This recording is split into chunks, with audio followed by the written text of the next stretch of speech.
Can you believe that we reached the end of season 5 of the Own Your Genius podcast? This season, we challenged some misinformation floating around the internet as it relates to intellectual property and business formation. We spilled some legal tea, and we challenged our mindset to not only make us better business owners, but also make us better people just in general. Let me know in the comments what your favorite episode of this season was. Welcome back to another episode of Own Your Genius, where we empower entrepreneurs to use their education and their experience to create dope stuff. I'm your host, attorney LaConya Murray. Listen, there's a major change coming to the relationship between employers and employees that can benefit you as an aspiring business owner. But before we dive into today's episode, you already know what to do. Make sure you're subscribed to the podcast so you don't miss any insights on how to own your genius. Welcome back to the Own Your Genius podcast, where we discuss building businesses, growing brands, and what else? Owning your genius. I'm your host, attorney LaConya Murray, owner of Off the Mark IP Solutions. Off the Mark is a boutique intellectual property firm representing innovative entrepreneurs, aka geniuses, who are looking to protect their brand and grow their business with ongoing legal support and business mentorship. We have a good one for you today, so let's get started.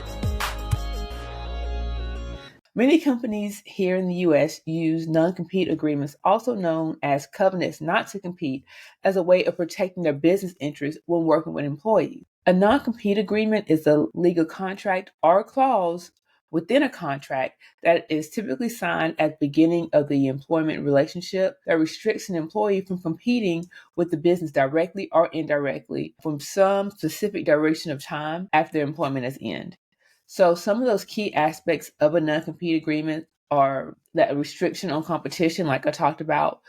The agreement will prevent employees from working for their competitors or starting or competing businesses for a specific duration of time after leaving the company. They also protect trade secrets because then it prohibits employees from sharing proprietary information or secrets with others during or after their employment.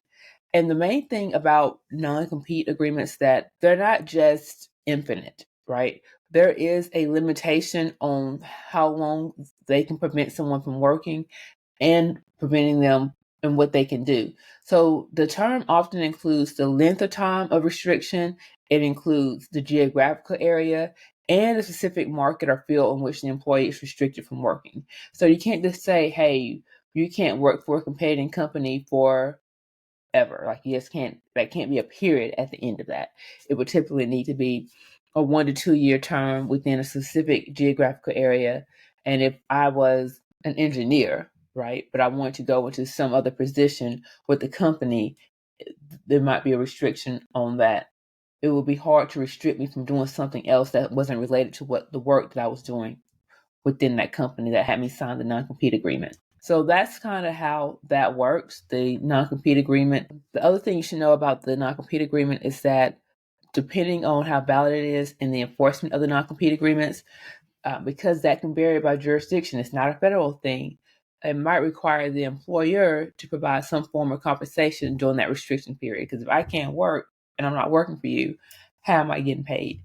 So the question is, how can any of those things that we just talked about in that non-compete agreement, how can it help employers protect their business interests? I think that's a great question. Here are some of the common ways and reasons that employers use non-compete agreements. One, it's going to protect your confidential information. If I can't work for another company, then I can't give away the information. So employers want to make sure that they protect their sensitive information, such as trade secrets and client lists and pricing strategies and other proprietary methods. Non-compete agreements prevent employees from taking this valuable information and going to a competitor or using it for their own advantage. And in that way, what they're doing is really preventing competition, right? So employers, they use this non-compete agreement to prevent employees from working for a competitor company or starting their own. They also use non-compete agreements to prevent the employee from developing competing products or providing competing services and recruiting former colleagues to join their new business, even though, that can be addressed through a separate agreement. And by using a non-compete agreement, they can retain talent because, listen, it takes a lot of time and money to hire and train someone. And if you're making that type of investment in someone, you want to make sure that they're going to stick around for a while. So now, by using the non-compete agreement, employees can retain skilled and experienced staff because it discourages employees from seeking employment elsewhere in the same industry. So I've already talked about how non-compete agreements in the United States are frowned upon because of the impact that they have on an employee's choice of employment. But now they have undergone significant changes. On April 23rd, the Federal Trade Commission, which is also known as FTC, issued a final rule that bans non-compete clauses nationwide. And they did this so that they can promote competition and increase workers' freedom to change jobs. They expect that this new rule will foster new business formation, raise wages, and boost innovation. So here's some things that you need to know about this new ban. First of all, it's going to affect almost 30 million workers who were subject to non-compete agreements. This new rule will make existing non-competes unenforceable for most workers after the rule's effective date. Can you imagine that entering into a contract and then the federal government's like, you know what? No, we don't like that anymore. So for 30 million workers, that can be the case. Even though the ban on non-compete agreements will be proactive, it's not going to affect senior executives. Existing non-competes for senior executives who represent less than 1% of workers can actually remain in force. However, employees are banned from entering into or attempting to enforce any new competes, even if they involve senior executives. So if you are a senior executive and you're under this non-compete clause, your non-compete agreement or clause will remain in effect.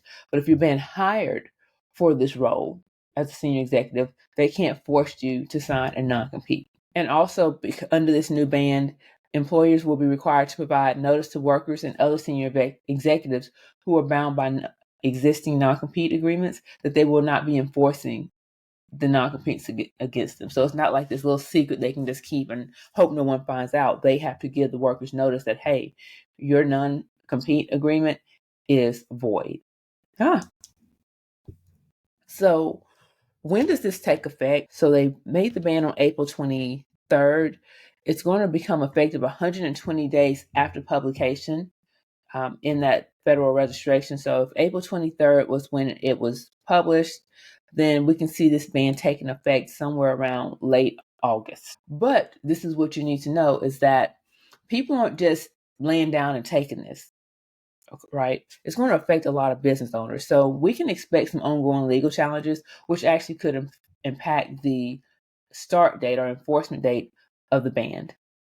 So what I would say, if this is something that you're concerned about, make sure that you legal counsel and just, stay tuned to the latest news updates just so you know what's going on. Now, for those of you who are business owners and you're using non-compete agreements to protect your business interests, you're like, okay, if this ban goes into effect, how in the world am I going to, make sure that my business is protected? There are some alternatives that you can use, and we're going to go over just a couple of those. First of all, if you are concerned about your confidential information getting out, you can use a non-disclosure agreement because these agreements prevent employees from sharing confidential and proprietary information with others during and after their employment. You can also use non-solicitation agreements if you're worried about someone stealing your client list or your employees, because this contract restricts former employees from soliciting the company's clients and employees for a certain amount of time after leaving the company.